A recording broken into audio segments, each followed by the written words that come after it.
I would agree with what Ken says. This problem didn't happen overnight. We're not going to get out of this problem overnight. And like the cliche about the onion, there's a lot of layers to it. But I think part of what it's going to take is both leadership and perseverance and working together with all of the tools that we already have. Code enforcement could be part of it. The county initially wanted 4 new code enforcement officers in the initial budget proposal. With the increase in requests from the Sheriff's Department, unfortunately, that's been cut back to 2. I believe at one time code enforcement utilized volunteers. I think that's an area that we can also re-explore. I would just like to underscore, I get the 30 seconds, right? I would just like to underscore. No. Okay.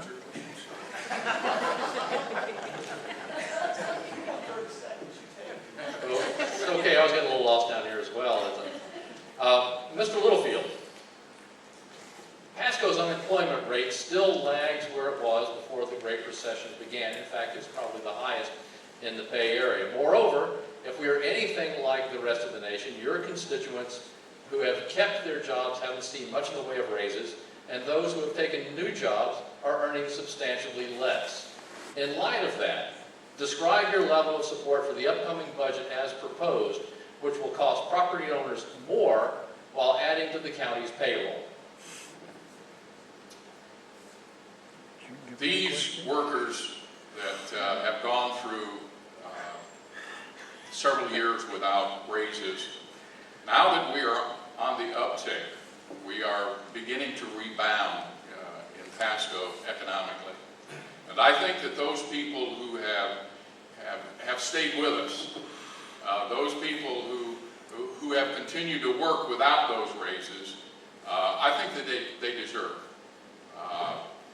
to share in the economic recovery that we are beginning to enjoy. And so I am in favor of those raises that will be offered, and I'm happy for all of the county workers that will benefit from that. Mr. Moore. A lot of people have been hurting over the last few years. You know, our county workers, the person who works at the hospital, the person that is employed by a convenience store, it doesn't matter where they work. When it comes to the raises for county staff, I think we need to be very thoughtful in that. And what I mean by that is some of the people, yeah, they've been there 5, 10, 20 years and hadn't had a raise in a while. Some of these people are a little bit newer. I'm bigger on merit raises than I'm just doing across-the-board raises. You succeed, you're doing well, you deserve a raise, you get a raise. I don't always agree with everybody getting one across the board, especially in this instance. Mr. Robertson. At lunch today, I had the opportunity to talk with 6 of our Pasco County Sheriff's deputies. You know what they told me? This raise that they're going to be receiving has been completely consumed by the increase in their cost in health insurance. So is that a benefit? Sort of. But at the end of the day, it doesn't change their bottom line at all. This is the tip of the iceberg, folks. Our average weekly wage in Pasco County across the board, $624 a week. Average weekly wage in Hillsborough and Pinellas is more than $200 a week more.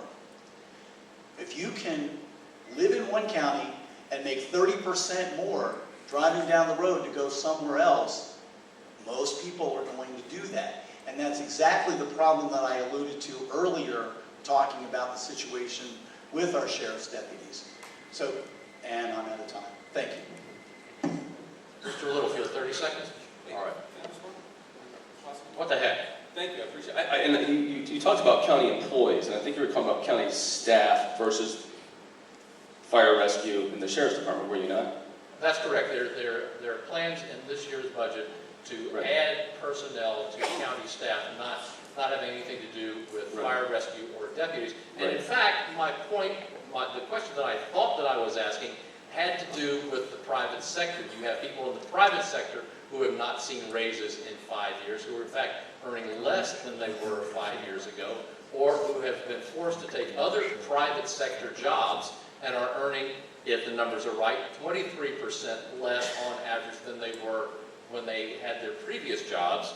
And yet, the budget this year will hold the millage rate where it was, and because of an increase in overall property values, folks who own property in Pasco County are going to be paying more so that the county can increase the size of its employment staff, as well as giving raises when your constituents, that you like to represent, are still in bad shape. That's the question I thought I was asking. Having nothing to do with whether county staff ought to get raises. I think newspaper columnists ought to get raises first. That's a question about why. What are we talking about? I'm not sure. Yes, go ahead, since I've had my speech. Since I've given my speech. Go ahead. Okay, well, Mr. Moore, 4 years ago you ran for Mosquito Control District, and you've called yourself someone who is fiscally responsible and believe in smaller government and lower taxes. If that is the case, why would you why would you support a bureaucracy for mosquito spraying? Shouldn't that be a function of Pasco County's government's utilities or public works departments? Should the county commission ask voters to disband the special taxing district for mosquito control? Geez, I think that's been a while, but I think 4 years what I ran because I said they were spending too much money. And they needed to cut the budget. They were spending money on a building, I think $7.5 million on a new building to store chemicals. So, am I fine with it going into the county? Get rid of that? Sure. I'm pretty sure I said that back then. But again, you've got to get somebody on the board, obviously, that wants to cut spending. And right now, they don't have it. And they didn't have it back then either. I wasn't for the $7.5 million for a building. The millage rate could have been a lot lower if they hadn't spent the money on that building. And yeah, I'm for putting it in the county. No problem with that whatsoever.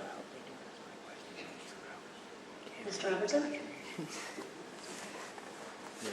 This is an issue that is going to take more time than we've got to deal with right now in a minute. But I will say this. Mosquito-borne illnesses are on the uptick, and there's been a lot of publicity about that. At this point, would I disrupt what that organization is doing? I probably would not. Whether it's something that we need to look at in a longer-term plan, absolutely. I mean, as we need to review everything in a 5-year time frame. But to immediately try to have a knee-jerk reaction to pull the plug on what they're doing and potentially put our citizens at risk health-wise, I would not do that. Mr. Littlefield? Thank you. I find some comfort at 2:30 in the morning when I hear that truck go through our neighborhood with that little gasoline engine on the back spraying for mosquitoes. I appreciate what they do. I appreciate you bringing up the election 4 years ago when my opponent ran for mosquito control. He got 13% that day. His message wasn't resonating very good. He blamed, I think it's interesting, when asked, why did you lose that election? He said, well, my opponent's name was Skeeter. And so I think that's the reason why he won. I would say that it's probably because Mike was running under the name Michael Moore at that time, and that is an unfortunate name for a Republican candidate. That's pretty good. Nice. Yeah, try to beat Skeeter. You're not beating Skeeter. I'm telling you right now. You're not beating Skeeter. It's not happening. I don't care if your last name's Bush, Obama, whoever. It's not happening. You're not beating Skeeter. So, what else do I need to? How else would I need to respond to this? Except for, again, I know Bob was talking about not getting rid of it. Kim was saying not getting rid of it. Nobody ever talked about getting rid of it. You still have the trucks, you still have the staff, you just put it under the county versus special tax district. So, simple as that. Is that a need right now? I don't know. I've never thought about it that much, but we could look into it.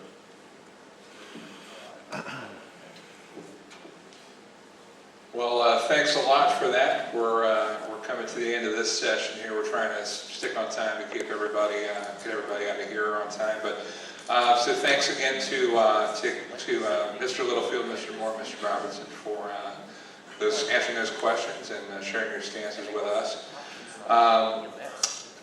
What we're going to do is give you each a closing statement, 1 minute each, and after that, we're going to welcome up our next two candidates for District 4.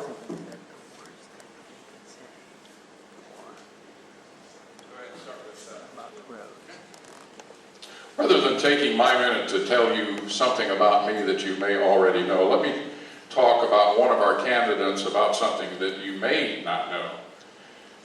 If you were a Republican primary voter, you probably got one of these in the last couple of days. You may have thought this was from Mike Moore.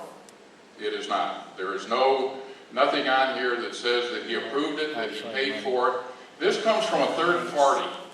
It comes from an electioneering committee.